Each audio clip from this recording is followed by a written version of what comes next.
क्या आप जानते हैं, पुराणों में राधा को श्री कृष्ण की आत्मा तो वही रुक्मणी जी को देह माना गया है। अगर राधा और रुक्मणी दोनों ही महालक्ष्मी जी का अंश थी तो श्री कृष्ण ने केवल रुक्मणी से विवाह क्यों किया, यह तो हम सब जानते ही हैं। भगवान विष्णु धरती पर बार बार अवतार लेते रहते थे।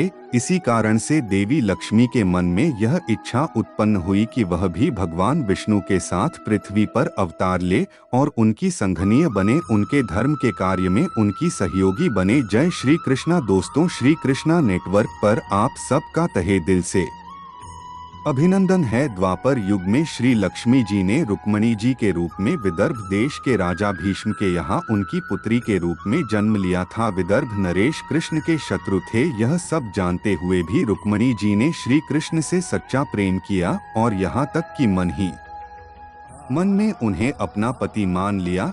जब रुक्मणी के बड़े भाई रुक्नी ने जबरदस्ती उनका विवाह शिशुपाल से करवाना चाहा, तब रुक्मणी ने केवल कृष्ण को एक चिट्ठी लिखी जिसमें वह यह बताती है कि मैं केवल आपको ही अपना पति मानती हूँ।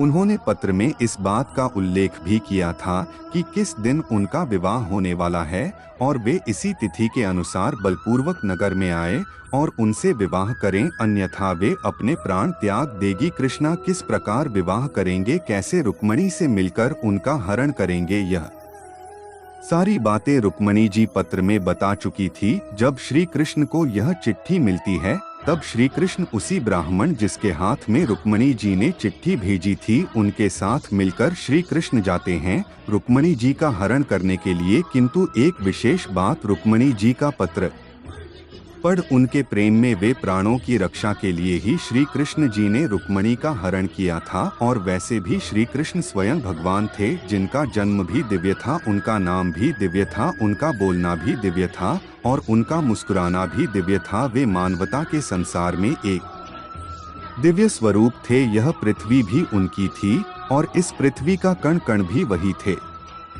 और हम कौन होते हैं जो श्री कृष्ण पर सवाल उठाए और चयन करें कि जो श्री कृष्ण ने किया वह धर्म था या अधर्म। जिन्होंने सारी सृष्टि को धर्म का ज्ञान दिया, उन्हीं के कार्यों को सही या गलत कहने वाले हम कौन होते हैं। और अब बात करते हैं, श्री कृष्ण ने राधा से विवाह क्यों नहीं किया। तो दोस्तों, इसका उत्तर है श्रीदामा के श्राप और अयान के पिछले जन्मों के पुण्य के कारण राधा जी को अयान से विवाह करना पड़ा था। अर्थात श्री कृष्ण और राधा का विवाह ना होना यह सब नेति का ही खेल था। किंतु हर जन्म में नारायण की संघनीय बनने का वह प्रण भी तो महालक्ष्मी अधूरा नहीं छोड़ सकती थी। इसीलिए उन्हीं महालक्ष्मी जी ने माता रुक्मणी जी के रूप में जन्म लिया ताकि वे श्री कृष्ण अर्थात नारायण से विवाह कर सके और उनके धर्म के कार्यों में उनकी सहयोगी बन सके।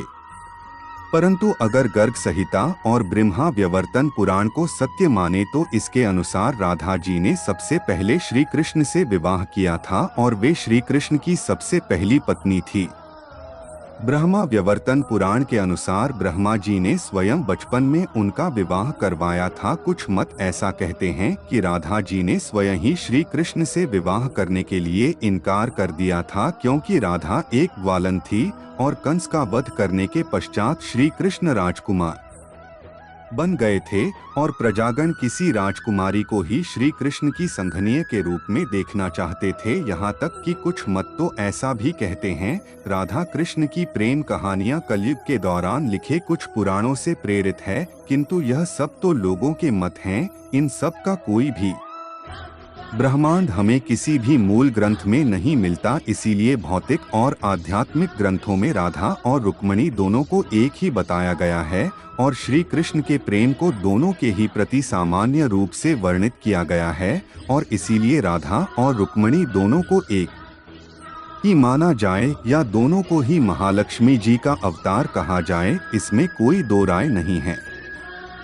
आठ श्री कृष्ण का रुक्मणी से विवाह होना विधि का विधान था, क्योंकि वह माता महालक्ष्मी थी और श्री कृष्ण विष्णु थे और उन्हीं माता महालक्ष्मी को राधा रानी के रूप में श्री कृष्ण से 100 साल का विरह भी सहना था ताकि वे संसार को सच्चे प्रेम का अर्थ समझा सके। धन्यवाद।